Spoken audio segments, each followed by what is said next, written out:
I never could have pictured my peaceful retirement years as governor concluding with an HOA leader attempting to seize my residence of 5 decades through a large-scale deception. However, once they demolished my late wife's memorial bench and attempted to clear my rose garden in the dead of night, I had to consider what would unfold if they realized they had targeted the incorrect retired governor. Welcome, and I encourage you to subscribe for further HOA narratives. The knocking on my front entrance startled me awake at precisely 7 a.m. I was already weary from the previous night's extended budget discussions at the governor's mansion, but it appeared someone had different intentions for my Sunday. Upon opening the door, I encountered Jessica Miller, our recently appointed HOA president, impatiently tapping her foot with that characteristic expression of censure on her face. "Governor Thompson, your rose bushes exceed the regulation height by 3 inches, she declared, brandishing her tape measure as if it were a dangerous item. "This constitutes your 4th infraction this month." I glanced beyond her at my wife, Elizabeth's cherished rose garden, the sole item I'd vowed to maintain following her passing from cancer the prior year. For 49 years, she had nurtured those roses each morning while I enjoyed my coffee on the veranda. Presently, they were seemingly an offense against our community. "Jessica," I stated in a composed manner, "those roses have been present since 192. The HOA wasn't even established until 1990. She adjusted her stylish shades and shoved a document into my grasp.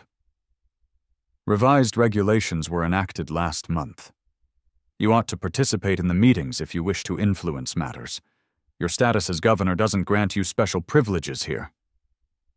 I restrained myself from mentioning that I'd been absent from the meeting due to managing a state crisis.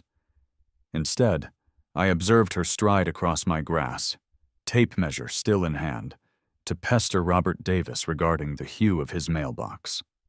Later that afternoon, while organizing my correspondence, I discovered an unusual item, a letter marked "Current Occupant," rather than bearing my name.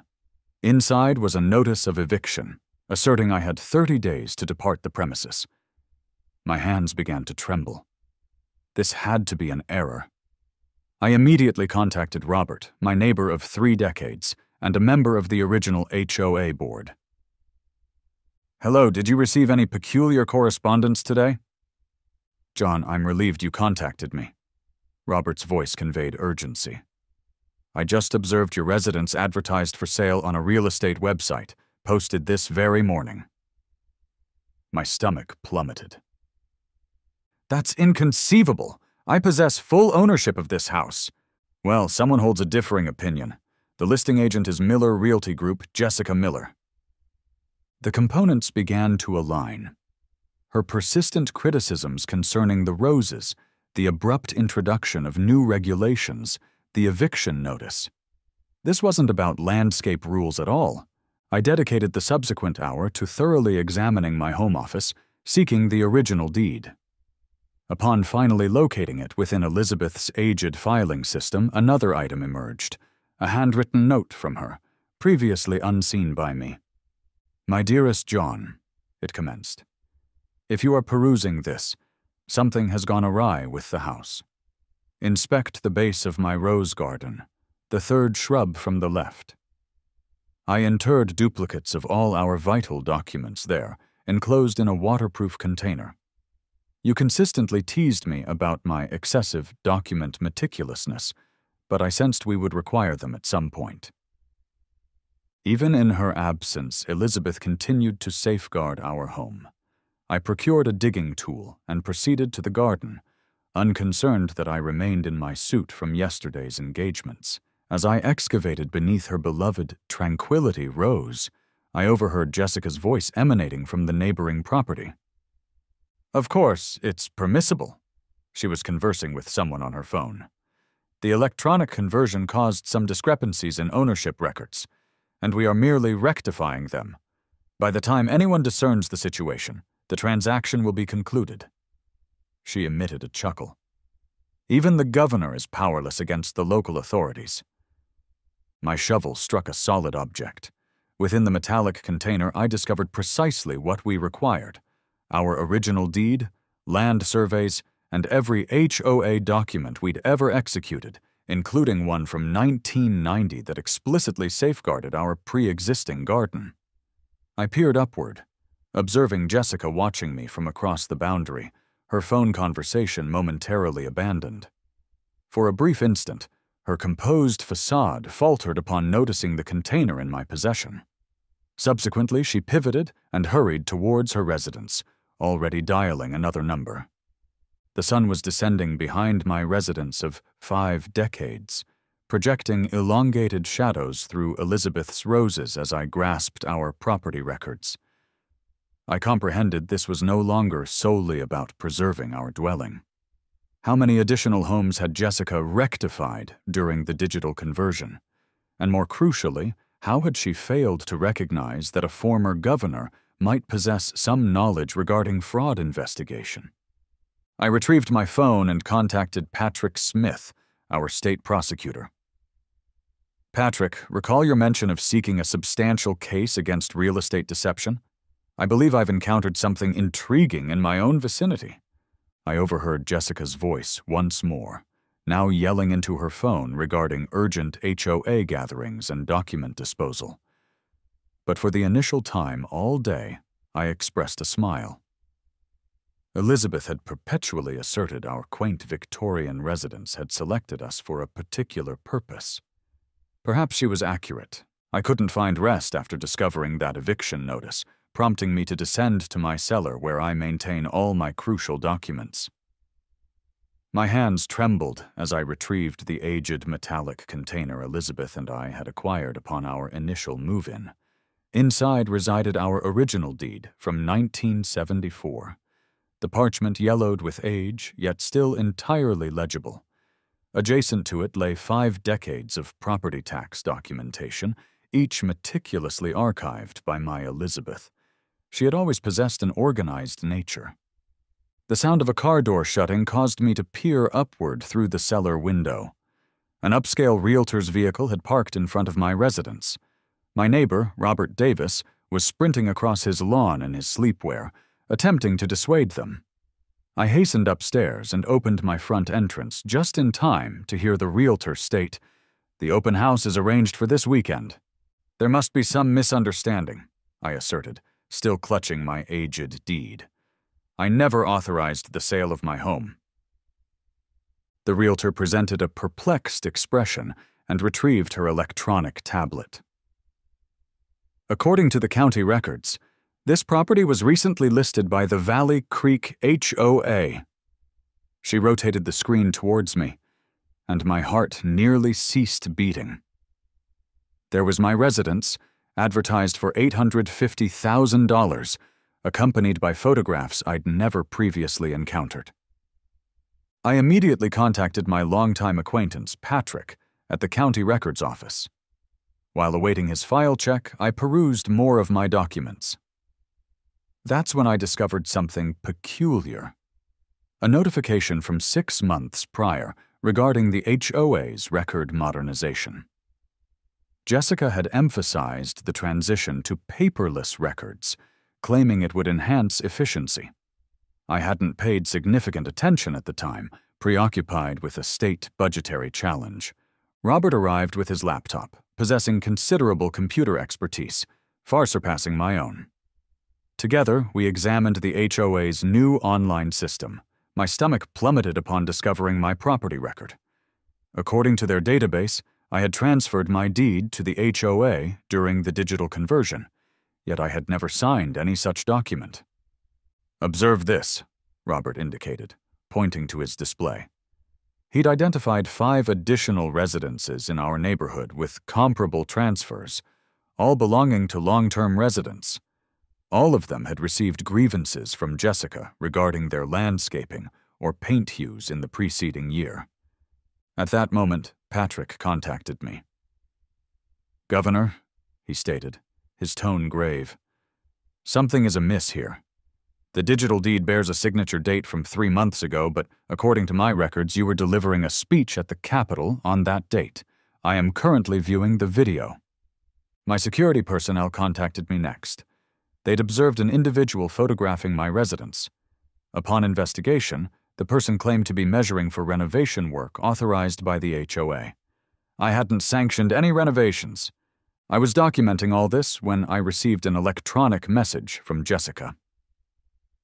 Just a reminder that the HOA possesses complete authority to uphold community standards.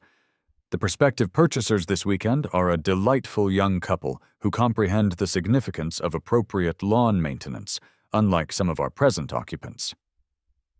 The elements were beginning to coalesce, and I was displeased with the emerging picture.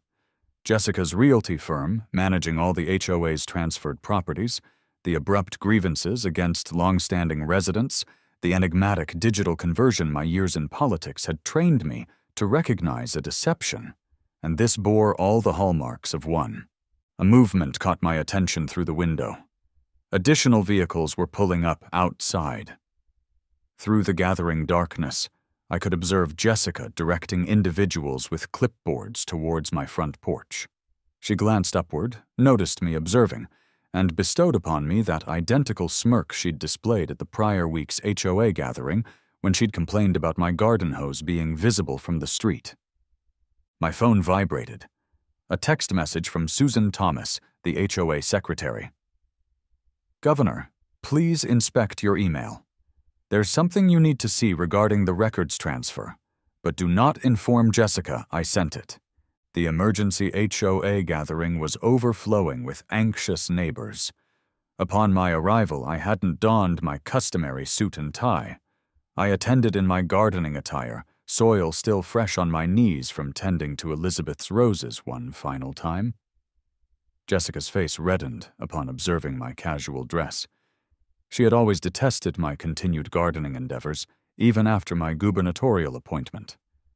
I took my seat in the front row, placing my aged leather briefcase on the floor. Inside was every document demonstrating my homeownership since 1973. My neighbor, Robert, sat beside me, offering a supportive squeeze on my shoulder. The room buzzed with whispers. No one had ever witnessed such an abruptly convened emergency meeting. Jessica stood at the podium in her crimson blazer, tapping her manicured nails on the wood. "Governor Thompson," she uttered my title as if it were something unpleasant. "I presume you are present to discuss the property matter."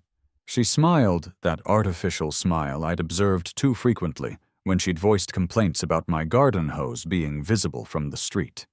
"You could say that," I responded, maintaining a steady voice, as Elizabeth had instructed me during my inaugural campaign. "I am here regarding your attempt to sell my residence without my consent." The room fell so silent, one could hear the air conditioning's hum. Jessica's smile broadened, becoming more menacing. She retrieved a substantial stack of documents from her designer handbag. "Actually, according to our new digital record system, you haven't owned that property since last year's database update." I stood up gradually, my knees exhibiting a slight creak. "Jessica, I've resided in that house for 5 decades. I possess every document since 1973, right here." I patted my briefcase. "You cannot simply input something into a computer and claim my home as your own to sell." "Oh, but I can?" She brandished her documents. "You see, when we updated our systems, we discovered several discrepancies. Your property was not appropriately registered under the new HOA guidelines. Consequently, ownership has reverted to the association." The neighbors commenced murmuring. Mrs. Rodriguez from across the street stood up. "That's preposterous. JS has resided there longer than anyone." Jessica struck her gavel. "The regulations are the regulations. If you do not appropriately register your property during a system update, you forfeit your rights. It's all delineated in Section 47B of the new bylaws." That's when I smiled, reaching into my briefcase. "Intriguing that you mention those new bylaws, Jessica. I possess here the original HOA agreement from 1980. It explicitly states that any modifications to registration requirements necessitate approval by a 75% vote of homeowners. I retrieved another document. And observe what I discovered in the county records. No such vote ever occurred. Jessica's face paled. She shuffled through her documents more rapidly. That's immaterial. The digital transition overrides the law. That it does not, a profound voice interjected from the rear. Patrick Smith, my longtime acquaintance and state prosecutor, stood up. Because I would be exceedingly interested in understanding how a computer database supersedes 5 decades of lawful property records. Jessica's hands began to tremble. This meeting is adjourned. She grasped her documents, but in her haste, one fluttered to the floor. Robert retrieved it before she could snatch it back. Hey, this is a sales contract dated 3 months ago. Robert's voice ascended in astonishment. You've been attempting to sell John's house since January. The room erupted. Jessica retreated from the podium as neighbors commenced shouting inquiries. Amidst the turmoil, I observed her retrieve her phone, fingers swiftly navigating the screen. Later, we would discover she was deleting electronic messages, unaware of the backups Susan had already secured. Jessica, I stated, my voice cutting through the cacophony. I believe you should be aware that I just signed an executive order this morning establishing a state task force on housing fraud. Would you care to guess who is leading it? She fled towards the door, high heels clicking on the tiled floor. But Patrick was quicker, and 2 law enforcement officers were already awaiting her in the lobby. I witnessed her designer handbag fall to the floor, spilling additional documents that would lead us down an unforeseen path. Robert picked up the gavel Jessica had abandoned. I motion for an immediate vote to remove Jessica Miller as HOA president. All in favor? Every hand in the room ascended, but somehow I knew this was merely the commencement. I sat in my study, examining the walls of evidence we'd amassed against Jessica. Something remained incongruous. The paper trail was excessively disorganized for someone as meticulous as her. That's when Susan Thomas, our HOA secretary of 15 years, knocked on my door, tears welling in her eyes, and a USB drive clutched in her trembling hand. Governor Williams, I can no longer sleep at night, she whispered, closing the door behind her. Jessica didn't solely target your residence. There's so much more. My security personnel scanned the USB drive before I connected it to my computer. What we discovered chilled me to the core. Spreadsheets, property records, fabricated documents, all meticulously organized by date and neighborhood. Jessica hadn't merely altered my property records. She'd been gradually seizing homes throughout the entire county. I contacted Robert Patterson, who resided next door to 3 vacant houses Jessica's company had recently acquired. He arrived promptly, accompanied by his daughter, Sarah, a data analyst who'd been harboring suspicions about the neighborhood's property records for months. Observe this pattern, Sarah indicated, pointing to her laptop screen. Each target is either elderly, too occupied with work to notice the paperwork alterations, or residing out of state. Jessica's company intervenes, alleges HOA infractions, then abruptly discovers ownership issues. Susan's hands quivered as she displayed additional files. I commenced maintaining records when she initially joined the HOA board 5 years ago. Initially, it was merely peculiar occurrences, altering meeting minutes, misplacing complaint forms from specific homeowners. Then I observed property documents vanishing from our files. Robert paced my study, his countenance growing increasingly flushed. Remember the Andersons? Resided here for 4 decades. Jessica asserted they'd consented to sell their house due to HOA infractions. They relocated to Florida last year, heartbroken. I retrieved my phone, but Susan grasped my arm. Wait, there's more. Jessica possesses an entire network. Real estate agents, contractors, even someone at the county records office. They're all complicit. Sarah displayed another document that caused my heart to plummet. A list of prospective targets. 30 additional homes in our neighborhood alone. Adjacent to each address were notations regarding the owner's vulnerabilities. Next to my name, it stated, "Too preoccupied with state duties to notice alterations. Wife deceased. Emotional attachment to property renders appropriate legal review improbable." They'd been scrutinizing us, learning our weaknesses, exploiting our lives against us. I contemplated my rose garden, the one Elizabeth had assisted me in planting upon our initial move-in. Jessica hadn't targeted it due to HOA rule violations. She targeted it because she knew it would distract me with sorrow and fury while she labored to seize my home. Susan displayed electronic messages revealing Jessica's subsequent maneuver.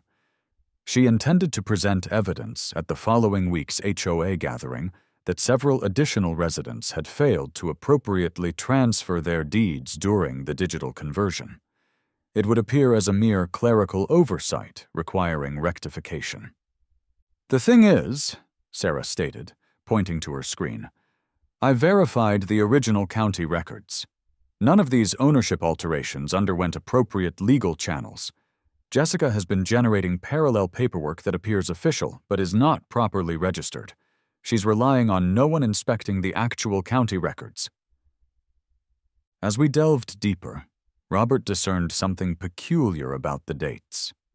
Every attempted property seizure occurred during significant state events, when you'd be too engrossed to attend to neighborhood drama. I reclined in my chair, finally comprehending Jessica's complete strategy. She hadn't merely been pilfering homes. She'd been constructing an empire directly beneath our awareness, exploiting our trust in the HOA system against us. The question was no longer solely about rescuing my home. It was about halting her before she annihilated our entire community. Susan stood up straighter, her apprehension transforming into resolve. "I possess duplicates of everything, Governor. Every electronic message, every fabricated document, every clandestine meeting recording.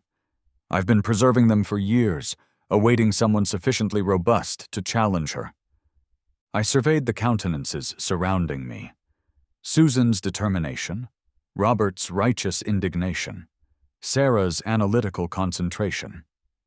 Jessica might possess financial resources and connections, but we possessed veracity and community on our side, and she was about to discover that tampering with individuals' homes was a perilous endeavor, particularly when one of those individuals wielded the complete authority of the governor's office. Sarah's laptop emitted a notification chime with a new alert.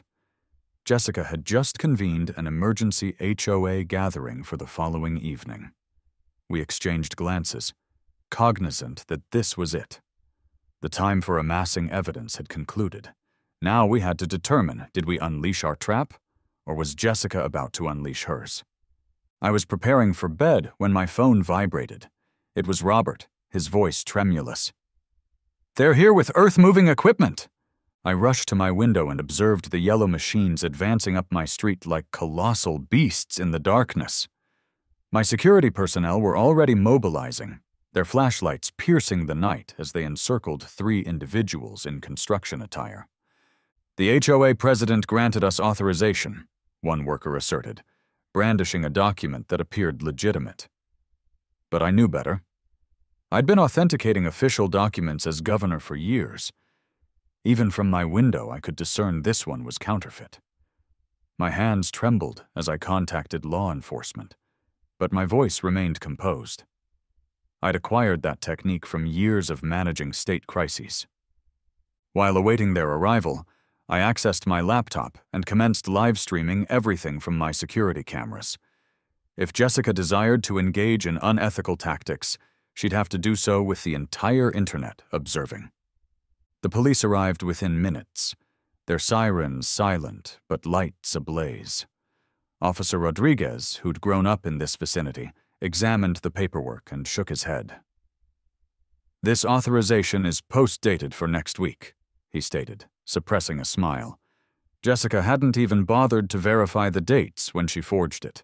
I believed that would conclude the matter. I was mistaken. The subsequent morning, while my security detail was changing shifts, something caught my attention through the kitchen window. Jessica stood beside Elizabeth's memorial bench, phone in hand, conversing with someone. Before I could reach the exterior, she was gone. But what she left behind inflicted more heartbreak than any earth-moving equipment could. Elizabeth's exquisite bench, where she used to narrate tales to our grandchildren, lay in fragments.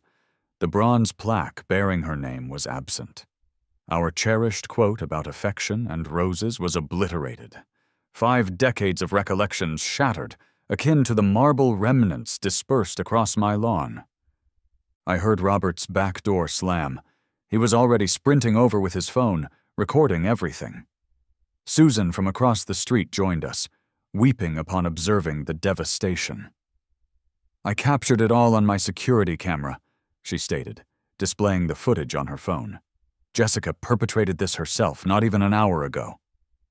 But then Susan gasped, zooming in on her screen. In the background of her footage, barely discernible behind Jessica's shoulder, was a man I recognized.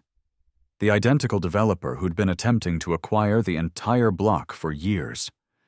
They were both examining documents, pointing at various residences on our street. My security personnel discovered 3 additional concealed cameras installed around my property, all linked to an unidentified IP address. Jessica hadn't merely been harassing me. She'd been studying my timetable, learning when the house was least safeguarded. I sat in my garden, surrounded by the fragments of Elizabeth's bench, and felt a transformation within me. Jessica was unaware of the concealed camera in Elizabeth's aged birdhouse, the one I'd never had the fortitude to remove, or about the GPS tracker my security team had discreetly affixed to her vehicle after the initial threats commenced, or that her phone had been automatically connecting to my property's guest Wi-Fi, logging every visit. As I gathered fragments of marble, my phone illuminated with messages from neighbors sharing their own security footage. Jessica had been occupied the previous night, affixing condemnation notices on every residence owned by someone over 60. But she'd committed a significant blunder. The notices bore the official state seal, my seal. I gazed at the shattered remnants of Elizabeth's bench, recalling how she perpetually asserted that everything occurs for a purpose. Perhaps she was accurate. Jessica believed she was obliterating evidence. Instead, she'd provided me with precisely what I required to halt her: substantiation she was impersonating state authorities. That evening, as I observed the sunset gild my roses, my phone vibrated with an alert from my security system. Jessica was back, this time accompanied by an entire team of individuals in suits. But upon noticing the state police vehicles parked discreetly along the street, her countenance altered. She finally comprehended the consequences of her avarice. She hadn't merely initiated a conflict with an elderly gentleman who cherished his garden. She had declared war on a governor who possessed expertise in combating such situations. The morning commenced with sirens, not the customary ones associated with my security detail, but the resounding ones signifying serious matters. I was savoring my morning coffee when 3 state police vehicles arrived at Jessica's residence across the street. My neighbor, Robert, hurried over, still clad in his bathrobe, nearly spilling his own coffee. "You won't believe what Susan just transmitted me," he stated, displaying his phone. The HOA's financial records were exhibited, revealing monetary transfers to offshore accounts. Jessica hadn't merely been pilfering homes. She'd been operating a full-fledged criminal enterprise. I observed from my porch as Jessica emerged, still attired in her designer sleepwear and the pearl necklace she perpetually boasted about. Even now she held her head high, as if she owned the entire neighborhood, The officers recited her rights while she stood there, hands cuffed behind her back, her flawless coiffure becoming disheveled in the morning breeze. "This is preposterous!" she shrieked, sufficiently loud for the entire street to hear. "Do you comprehend my identity? I am acquainted with Senator Thompson." That elicited a chuckle from me. Thompson had lost his seat the previous year following his own scandal. Neighbors began emerging from their residences, some still in bathrobes, others attired for work but too inquisitive to depart. Mrs. Johnson from number 42 brought out her phone, recording everything. Her hands trembled. Jessica had threatened to fine her the previous month for possessing a wheelchair ramp deemed unsightly. The state investigator, Agent Rodriguez, approached to brief me. 3 counties, 17 neighborhoods, and over 40 homes targeted, all adhering to the identical pattern. Digital records enigmatically altered, abrupt eviction notices, rapid sales to Jessica's real estate company, and substantial profits from flipping the properties. "Governor," Rodriguez stated, handing me a voluminous folder. "Your residence wasn't the initial one, but it will be the final one. We discovered evidence spanning 5 years. Some victims lost everything." A news van arrived, Channel 5, followed by another from Channel 9. Jessica observed them and abruptly altered her demeanor. "Governor Williams orchestrated this entire affair," she screamed, mascara streaming down her face. "He's attempting to discredit me prior to the election. Inquire about the inducements." I remained on my porch, composed as could be, consuming my coffee. The reporters glanced at me, then at Jessica being loaded into a police vehicle, then back at me. They knew whom to believe. 2 decades in public service had imparted one lesson. The truth invariably emerges. Susan arrived bearing boxes of documents. She appeared fatigued, but proud. "I've been amassing evidence for months," she informed the officers. "Every fabricated document, every altered record, every illicit sale." Jessica believed no one would notice because she solely targeted older residents who might not scrutinize their digital records. Additional police vehicles arrived. They were proceeding to Jessica's real estate office downtown. Robert squeezed my shoulder. "Elizabeth would be proud," he stated softly. "Recall how she always said your tenacity would ultimately prevail." The investigation was proliferating rapidly. By noon, we learned Jessica's company had affiliations with comparable schemes in 2 other states. The FBI was becoming involved. My phone perpetually rang with calls from other governors, senators, even the Attorney General. Jessica's final words before the police car door closed pertained to my impending re-election campaign. She believed this was entirely about politics. She never comprehended that certain things possess greater significance than power, such as home, community, and rectitude. I gazed at my rose garden, at Elizabeth's shattered memorial bench, at our residence of 5 decades. A youthful reporter approached, microphone poised, inquiring about my campaign intentions. I smiled, contemplating the retirement documents reposing unsigned on my desk at the Capitol. Jessica had presumed I was striving to retain my gubernatorial position, but as I observed her being driven away, I comprehended this was never about remaining in power.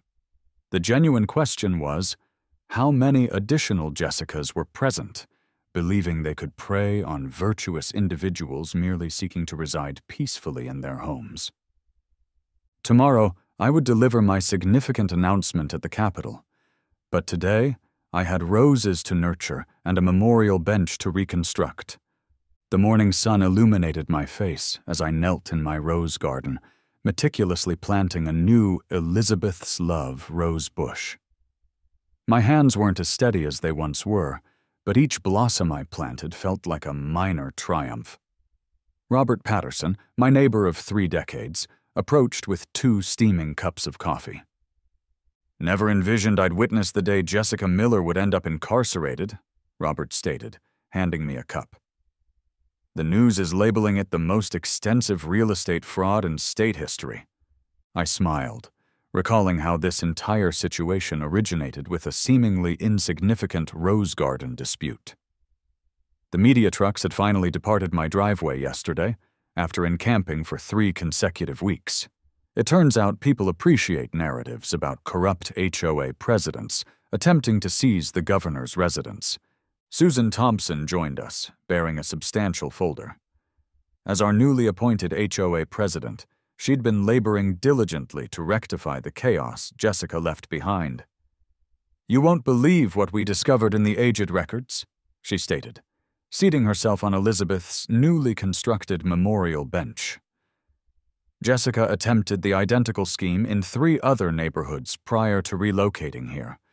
She'd target elderly residents, tamper with property records during technological upgrades, then compel rapid sales through her company. My security detail, Mike, arrived with his morning report. "Sir, we've identified 28 additional victims across the state. The FBI is now involved," he paused, then added, "and Mrs. Miller is endeavoring to negotiate a plea bargain with the prosecutors." I shook my head, recalling Jessica's expression upon her arrest. She'd shrieked about conspiracy theories and threatened to expose my corrupt administration.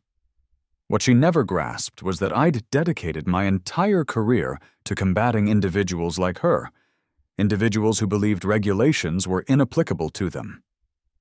The neighborhood children cycled past, waving at Governor Bill as they traversed. One of them, little Annie from 2 doors down, paused to present me with a hand-drawn card. Inside was an illustration of my rose garden with the inscription, "Our Hero," in crayon. My phone vibrated. Another message from the state attorney general.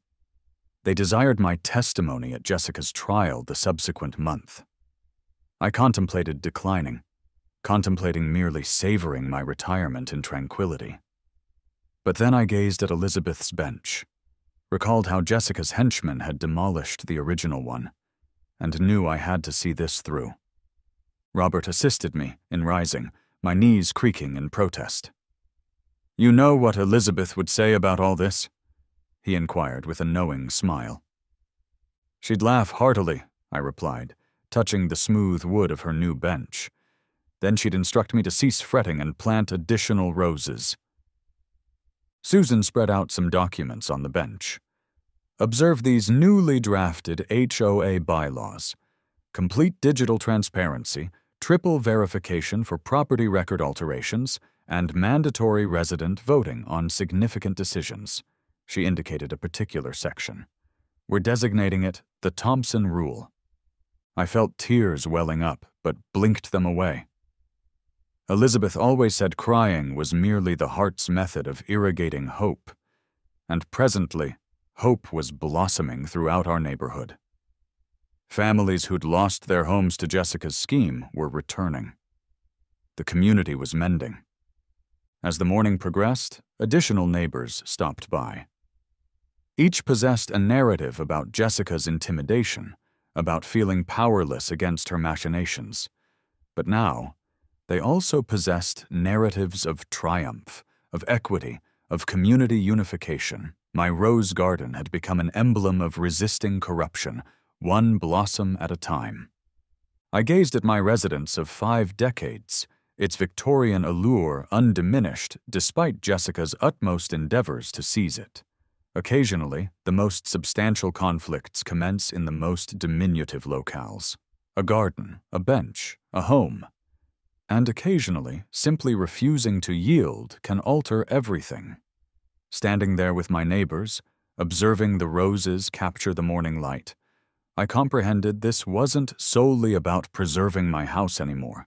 It was about safeguarding the places and individuals we cherish, about resisting bullies who believe they are above the law. I retrieved my gardening implements, prepared to plant another rose bush. After all, I had numerous additional blossoms to plant and a community to reconstruct.